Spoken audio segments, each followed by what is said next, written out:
أعوذ بالله من الشيطان الرجيم.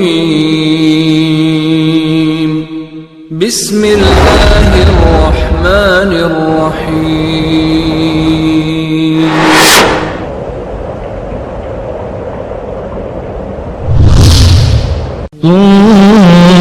خير أمة أخرجت للناس تأمرون بالمعروف وتنهون عن المنكر وتؤمنون بالله.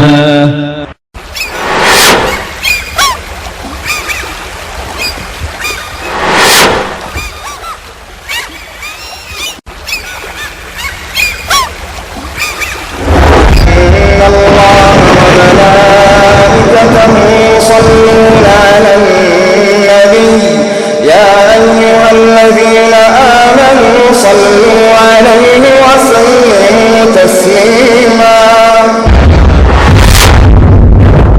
نبی کریم صلی اللہ علیہ وسلم فتح مکہ سے فارغ ہوئے اور آپ صلی اللہ علیہ وسلم نے مکہ عام معافی کا اعلان فرما دیا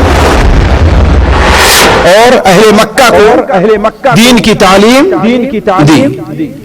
اس سلسلے میں آپ صلی اللہ علیہ وسلم نے جو اہم کام انجام دیے وہ ساتھیوں دو ہیں. تو نبی کریم صلی اللہ علیہ وسلم دوسرا کام کیا ہوا؟ وہ یہ ہوا کہ آپ صلی اللہ علیہ وسلم نے صحابہ کرام کو بھیج کر کے جو شرک کے اڈے تھے ان کو نبی کریم صلی اللہ علیہ وسلم نے کیا ہے دعوایا. آج ہماری حکومتیں کامیاب کیسے ہوگی؟ شرک کے اڈوں کی سرپرستی کیا کرتی ہے. جہاں غیر اللہ کو سجدہ کیا جاتا ہے، غیر اللہ سے دعائیں مانگی جاتی ہیں، غیر اللہ کے سامنے اپنی ہر ضرورت رکھی جاتی ہے، اس کی سرپرستی کر رہی ہے، تو اللہ تعالی ہماری حکومتوں کی مدد کیسے کرے؟ اسلام نہ صرف توحید کی دعوت دیتا ہے، توحید کی دعوت شرک سے منع بھی کرتا ہے اور شرک کے اڈوں کو توڑتا ہے. اسلام رحمت للعالمین کے حسن سیرت پر سلام. رحمت للعالمین کے حسن سیرت پر سلام. نخل احسان و عطا صبح شرافت پر سلام. نخل احسان و عطا صبح شرافت پر سلام. لہجہ لہجہ جس سے حاصل روح کو بالیدگی.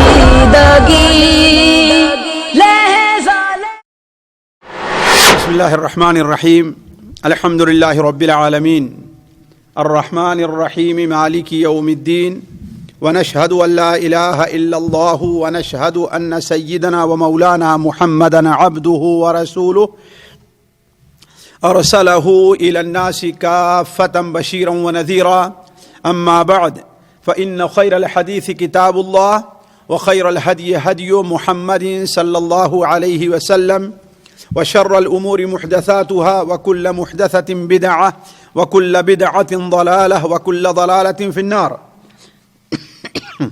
أعوذ بالله السميع العليم من الشيطان الرجيم. بسم الله الرحمن الرحيم. لقد نصركم الله في مواطن كثيرة ويوم حنين إذ أعجبتكم كثرتكم فلم تغن عنكم شيئا وضاقت عليكم الأرض بما رحبت ثم وليتم مدبرين. ثم أنزل الله سكينته على رسوله وعلى المؤمنين وأنزل جنودا لم تروها وعذب الذين كفروا وذلك جزاء الكافرين. ثم يتوب الله من بعد ذلك على من يشاء والله غفور رحيم. سبحانك لا علم لنا إلا ما علمتنا إنك أنت العليم الحكيم. رب اشرح لي صدري ويسر لي أمري واحلل عقدة من لساني يفقهوا قولي واحلل عقدة من لساني يفقهوا قولي. عزیز ساتھیو، قابل احترام دینی بھائیوں، نبی کریم حضرت محمد مصطفیٰ صلی اللہ علیہ وسلم کی سیرت مبارکہ کا جو سلسلہ چل رہا تھا، پچھلی مجلس ہماری آپ کی یہاں پر آ کر رکی تھی کہ نبی کریم صلی اللہ علیہ وسلم جب فتح مکہ سے فارغ ہوئے اور آپ صلی اللہ علیہ وسلم نے مکہ مکرمہ میں عام معافی کا اعلان فرما دیا. پھر ظہر یا عصر کا وقت تھا کہ آپ صلی اللہ علیہ وسلم نے حضرت بلال رضی اللہ تعالی عنہ کو حکم دیا کہ خانہ کعبہ کی چھت پر کھڑے ہو کر اذان دیں. اس کے بعد آپ صلی اللہ علیہ وسلم نے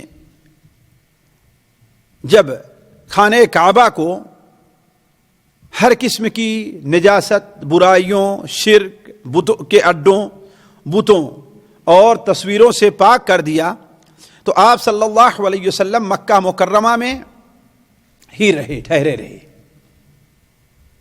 فتح مکہ کا واقعہ 13 رمضان کو پیش آیا، 17 کو پیش آیا، یعنی رمضان مبارک ہی میں ہے، لیکن کس تاریخ کو پیش آیا اس کے اندر اختلاف ہے. البتہ آپ صلی اللہ علیہ وسلم نے رمضان المبارک کے باقی دن آپ نے مکہ مکرمہ ہی میں گزارے. پہلے دن بھی، دوسرے دن بھی، تیسرے دن بھی آپ صلی اللہ علیہ وسلم نے مختلف خطبے دیے اور اہل مکہ کو دین کی تعلیم دی. اس سلسلے میں آپ صلی اللہ علیہ وسلم نے جو اہم کام انجام دیے وہ ساتھیوں 2 ہیں. پہلا کام تو وہ ہے کہ مکہ مکرمہ میں کچھ ایسے حادثات پیش آئے جس سے ہر مسلمان کو کچھ سبق عقیدے سے متعلق، کچھ سبق حلال اور حرام سے متعلق، مسائل سے متعلق کچھ اسباق ملتے ہیں. دوسرا کام آپ صلی اللہ علیہ وسلم نے یہ کیا کہ مکہ مکرمہ کے ارد گرد جو شرک کے اڈے بنے ہوئے تھے، بڑوں کے مزار بنا رکھے تھے، جہاں پر وہ سارا کام کیا جاتا تھا جو اللہ کے لیے کسی مسجد میں یا کہیں پر کیا جاتا ہے، آپ صلی اللہ علیہ وسلم نے انہیں ڈھانے کے لیے صحابہ کرام کو بھیجا. تو آپ کے سامنے جو پہلی چیز رکھی جا رہی ہے وہ یہ ہے کہ آپ صلی اللہ علیہ وسلم خصوصی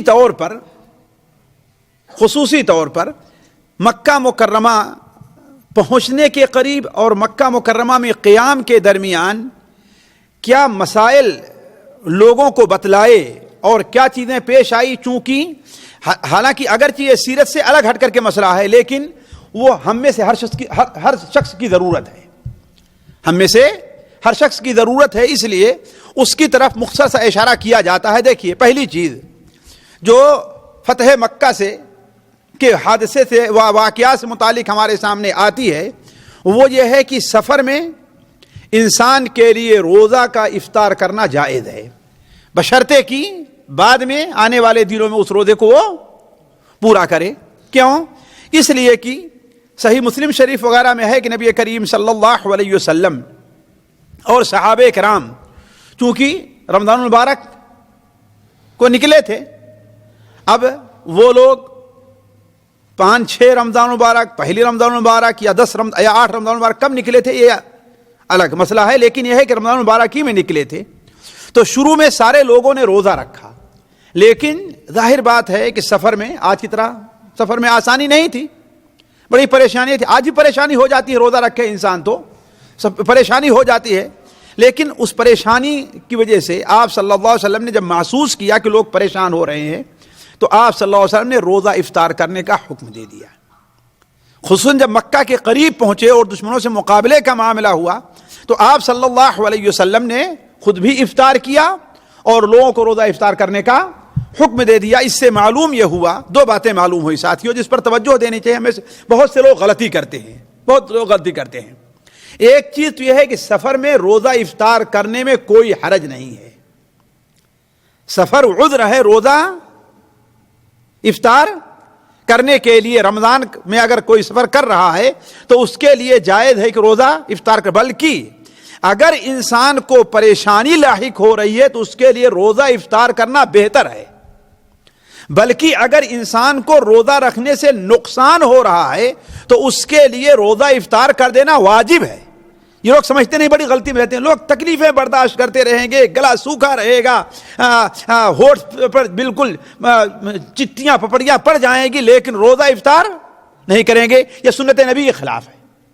دوسری چیز انسان یہ دیکھے، اس پر کم لوگ توجہ دیتے ہیں کہ انسان جس مقصد کے لیے جا رہا ہے آیا روزہ اس میں رکاوٹ تو نہیں بن رہا ہے؟ مثال لے لیجیے، ایک شخص یہاں سے ریاض جا رہا ہے اور ریاض سے خریداری کرنی ہے، اب اگر روزہ رکھا ہے تو مارکیٹ میں نہیں گھوم سکتا، اب اس کے لیے انتظار کرے گا روزہ افطار کرنے کا شام میں، پھر لیٹ ہو جائے گا دوسرے دن بھی، تو جس کام کے لیے گیا اس میں رکاوٹ بن رہی ہے، تو ایسی حالت میں روزہ افطار کر دینا بہتر ہے۔ ایک اور مثال لیجئے، ایک شخص یہاں سے عمرے کے لیے جاتا ہے، کس لیے جا رہا ہے؟ عمرے کے لیے جا رہا ہے نا۔ کچھ لوگ جائیں گے اور روزہ رکھ کر کے اس قدر پریشان ہو جائیں گے کہ عمرہ کرنے میں جا کر کے لمبے ہو جاتے ہیں۔ چلو بھائی ابھی بہت تھک گئے ہیں، جب ہم شام کو افطار کر لیں گے تو عمرہ کر لیں گے، یہ چیز غلط ہے۔ یہ چیز کیا ہے؟ غلط ہے۔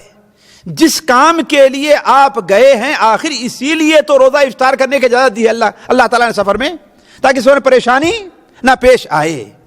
جس کام کے لیے گئے وہ کام پہلے ہونا چاہیے، اور روزہ رکھنا بعد میں رکھا جا سکتا ہے۔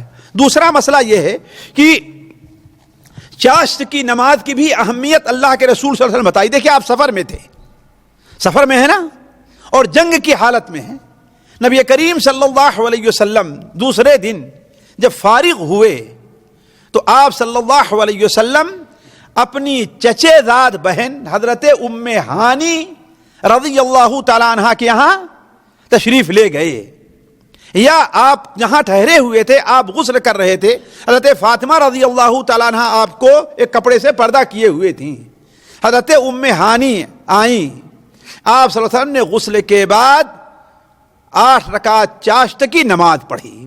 وہ بیان کرتی ہیں کہ لم ارہ صلی صلاۃ اخف منها غیر انہ یتم الرکوع والسجود، ہم نے اتنی ہلکی نماز آپ کو پڑھتے نہیں دیکھی، البتہ یہ ضرور ہے کہ آپ رکوع اور سجدہ مکمل پورا کیا کرتے تھے، ہماری اور آپ طرح ٹھوکریں نہیں مارتے تھے، ہے کہ نہیں؟ کہ مشکل سے آدمی 3 بار بھی سبحان ربی الاعلیٰ سبحان ربی الاعلیٰ سبحان ربی الاعلیٰ سبحان ربی الاعلیٰ کچھ سنا کچھ نہیں سنا، ہے کہ نہیں ہے؟ اور رکوع سے اٹھیں گے سیدھے کھڑے نہیں ہوں گے فوراً سجدے میں، سجدے سے اٹھے سیدھے بیٹھیں گے نہیں ہو فوراً، یہ نماز ایسی ہے جو اللہ تعالیٰ کے نزدیک مقبول نہیں ہے۔ ایسی نماز سے متعلق نبی صلی اللہ علیہ وسلم نے ارشاد فرمایا کہ بسا اوقات انسان 60 سال تک نماز پڑھتا رہتا ہے لیکن اس کی ایک نماز بھی اللہ قبول نہیں فرماتا۔ وہ کیوں؟ اپنی نماز میں رکوع اور سجدے کو پورا نہیں کرتا ہے۔ تو کہنے کا مطلب کہ آپ صلی اللہ علیہ وسلم نے چاشت کی نماز پڑھی، جس سے اس کی مشروعیت اور اہمیت ثابت ہوتی ہے۔ جن لوگوں سے ہو سکے انہیں چاشت کی کم سے کم رکعت 2 ہے اور زیادہ 8 رکعت آپ سے ثابت ہے، نبی کریم صلی اللہ علیہ وسلم کی سنت ہے، آپ نے تاکید بھی کی ہے، لہذا چاشت کی نماز کو نہیں چھوڑنا چاہیے۔ تیسرا مسئلہ، امامت کا حقدار کون؟ امامت کا حقدار کون؟ ہمارے یہاں بہت سے لوگ اہل حدیثوں کے اوپر اس حدیث کو لے کر کے اعتراضات بھی کیا کرتے ہیں، جبکہ یہ حدیث صحیح بخاری اور صحیح مسلم شریف میں ہے۔ ایک صحابی حضرت عمرو بن سلمہ الجرمی رضی اللہ تعالیٰ عنہ ہے، ان کا قبیلہ مکہ سے اور یمن کے درمیان میں واقع تھا۔ صحیح بخاری شریف میں ہے، وہ